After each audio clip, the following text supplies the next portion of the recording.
Good morning, Patreon. Do you even know where in the middle of no place on the face of the earth doing nothing for people who don't exist? Me either. Hashtag not my cabin, bro. Okay. Um, Jonathan Wilfred Michelin said jokingly, "How do I get and keep a job? LOL." To which I replied, "Move." Smiley face. Because I'm more familiar with Jonathan's situation than most of y'all, I'm imagining. But I did think that regardless of the LOL, it is a question that's worth an answer, and hopefully I'm worthy of giving that answer. And so I've put some thoughts together, and hopefully they will help those of y'all who are interested or share this wisdom with your grandkids who need to know, or your son-in-law, or your, stepbrother, or, whatever, your niece. You get the point. So, jokingly, how do I get and keep a job? LOL. Getting a job. Have applicable skills. If the job is fighter pilot and you don't know anything about piloting a jet, you're not getting that job. If the job is, I don't know, making this Bluetooth headset, and you don't know the first thing about, you have no manual dexterity or anything like that, the skills do not apply to you. If the job is creating the encoding software that's capturing this video, guess who's not doing it? This guy. So have applicable skills. Train and continue to train. I love ongoing training, continuing education credits and stuff like that. I love it because the world is dynamic, things change, and a lot of people get kind of butthurt about, oh, I got to take this course. It's like, good, take the course because somebody needs you to be really damn good at your job. Go take the course because people are depending on you. And so I love continuing education. And I believe that we should all be engaged in continuing education, regardless of what our career is, and regardless of whether or not we're even still working, and regardless of if it's even applicable to our career. But we should all be constantly learning. Find a mentor and make a good use of them. I have been extremely successful in my life by finding people who were smarter than I was in a particular area, getting into their good graces, and then staying there so that they would teach me. And people like Gary Vaynerchuk, who I tend to agree with on almost everything, this is one of the places that we differ, because Gary is like, mentors are no big deal, because rather than learning from a mentor, you can learn all this stuff on the internet. That's true, but you're going to waste a lot of your time trying to find the information that you're looking for on the internet. And the internet does not allow you to tap into a pre-existing social network that's been put together, that's been constructed over a lifetime by your mentor. Because life is still very much so about who do you know. And when you're dealing with social and political karma, what do they owe you? Right? And yeah, this is real life. That's how it works. Or whether you call it that, or if you feel not that you owe them, but you have a certain sense of obligation to them, or whatever terms you want to couch this in, there is a quid pro quo. There is a give and take, and that's okay, because if you embrace that and there's an expectation there, good. We all know that. So having a mentor not only gives you an opportunity to learn, but it gives you a foot into the door to the social circles that you're not currently in, that allow you to create those relationships to build your own network, as long as you're a good steward of that. What you don't want to do is destroy the hard work that your mentor has put into creating those social circles, creating that network. You don't want to just pee in his Cheerios, because that will get you booted super duper quick. You need to look in the right places for a job. If the unemployment in the town that you're in is, 8.5% and the national average is 3%, maybe you're in the wrong place.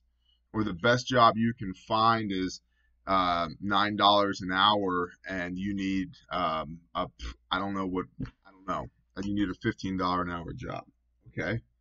Well, at that point, you're losing money just to go to work. Now, that doesn't mean that you stay at home, eat Doritos, drink Mountain Dew, and get on the government dole.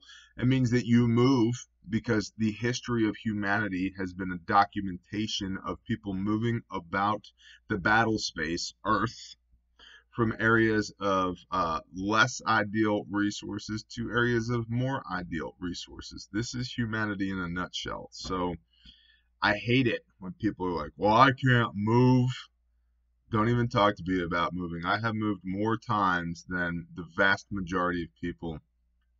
I have been, yeah, if we're counting for work, oh, forget it.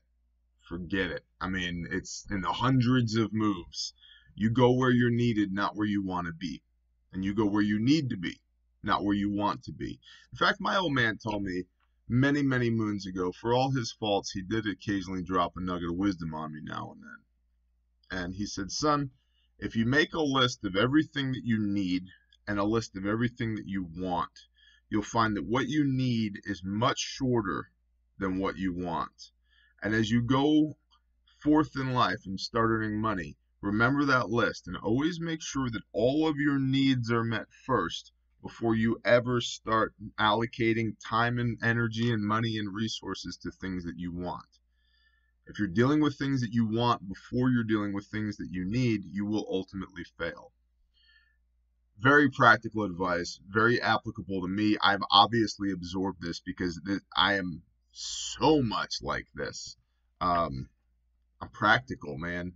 Let's deal with the needs first, and then we'll worry about the wants. So what you need is a job. You want to live in mom's basement or your family home for the last 18 years, or, close to Aunt Susie because blah, blah, blah. That's what you want. What you need is a job, a J-O-B. Okay. Be confident because you are competent. Now, a lot of people, they blow the interview, or they feel like they blew the interview because most people are not comfortable sitting down one-on-one with somebody and talking about themselves. And we don't often do this. We really only do this during the interview process. So I would recommend that you do some trial runs. Pastor Joe recommends that you take every interview opportunity you can get, whether you intend to take the job or not. A, because a better opportunity may come along, and B, because it gives you an opportunity to practice being interviewed. And so I agree with all of that.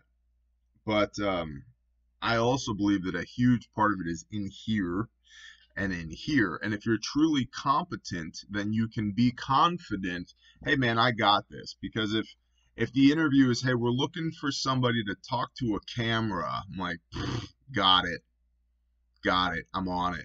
Because I've done it 1,200 times already, literally 1,200 times. I'm like, what do you want to talk about, right? The stigma is gone for me. So I can be confident because I'm competent. I have competency at the thing that I'm interviewing for. Now, that's getting a job. Keeping a job. Show up early.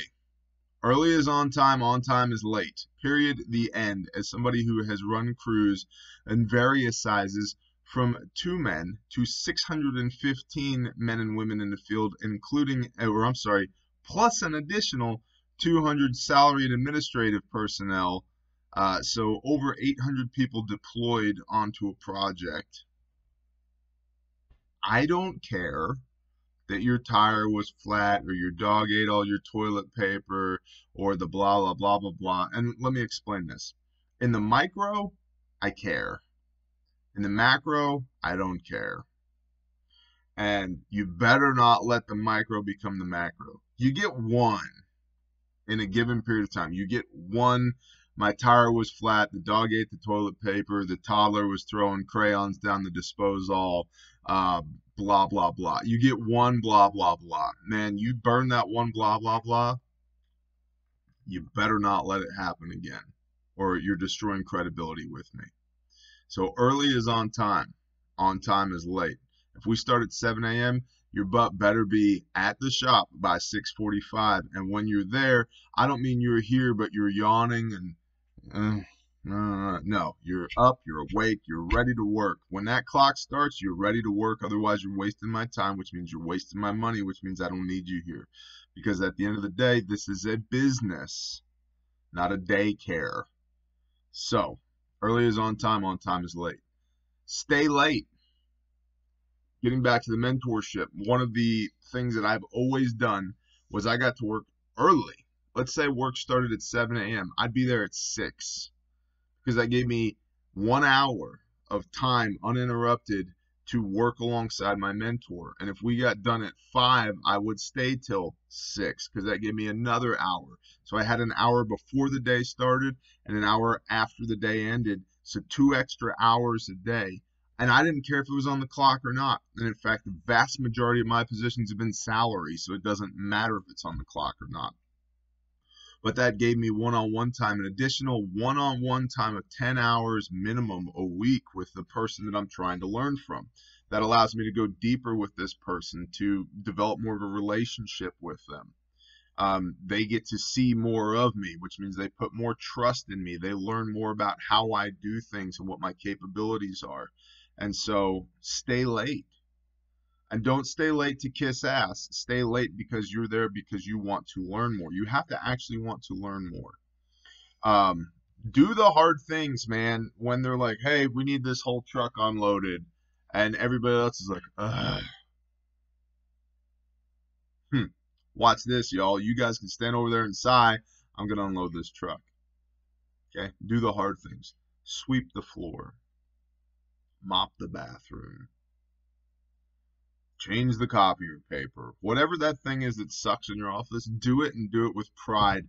And almost an element of looking down your nose at everybody else. Be like, you freaking wussies. You think this is hard? Oh, I can't stand changing the copy paper. Like, you know what, Tina? God bless you. But in my mind, I'm thinking, you know what, Tina? You suck at life. Harden up, buttercup. Do the hard things. Okay. Work hard. Actually work hard. I can't stand people that stand around and burn revenue.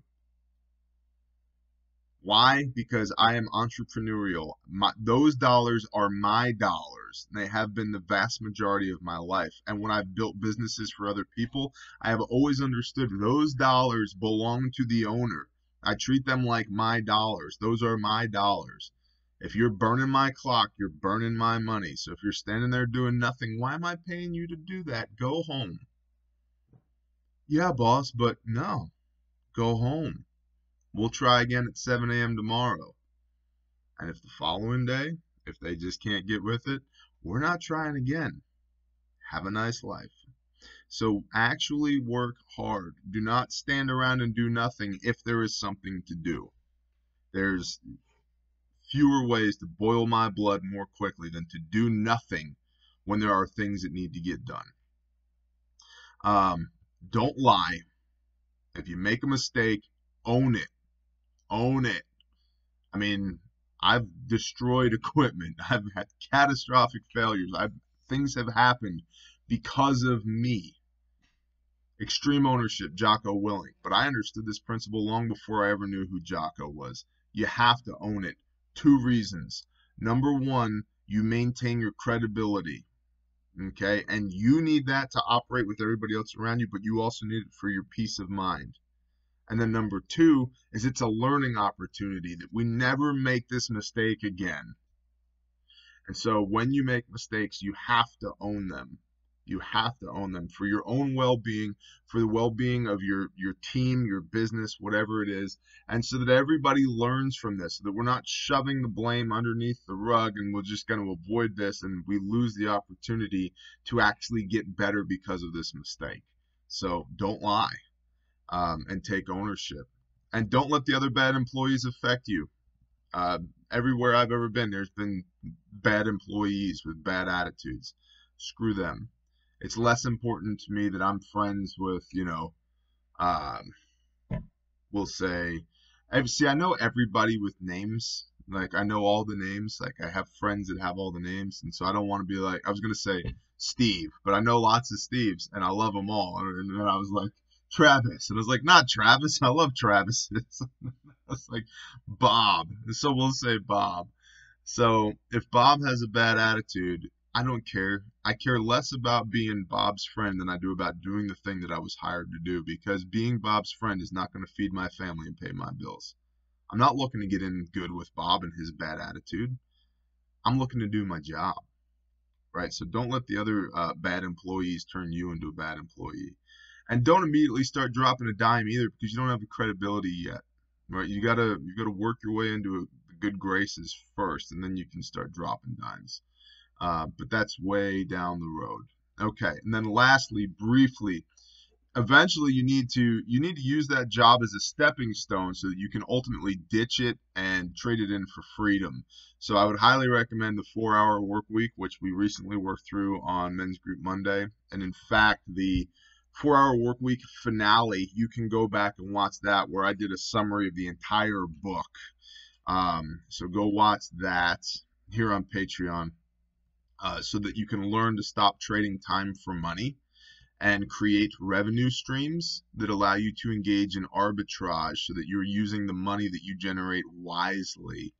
And then you can take advantage of that network that you've been building of people that you want to do business with, and go places that you want to go, and you can do things that you want to do, and you can live a life where you're not just constantly running on the hamster wheel trying to make the dollar signs fall out of it so you can take money out of this bucket and move it into this bucket and try and hold on to the 3 pesos that are left in between when you get paid and when you pay your bills. So I hope this helped somebody. Love you, Patreon. You guys are awesome. Shalom.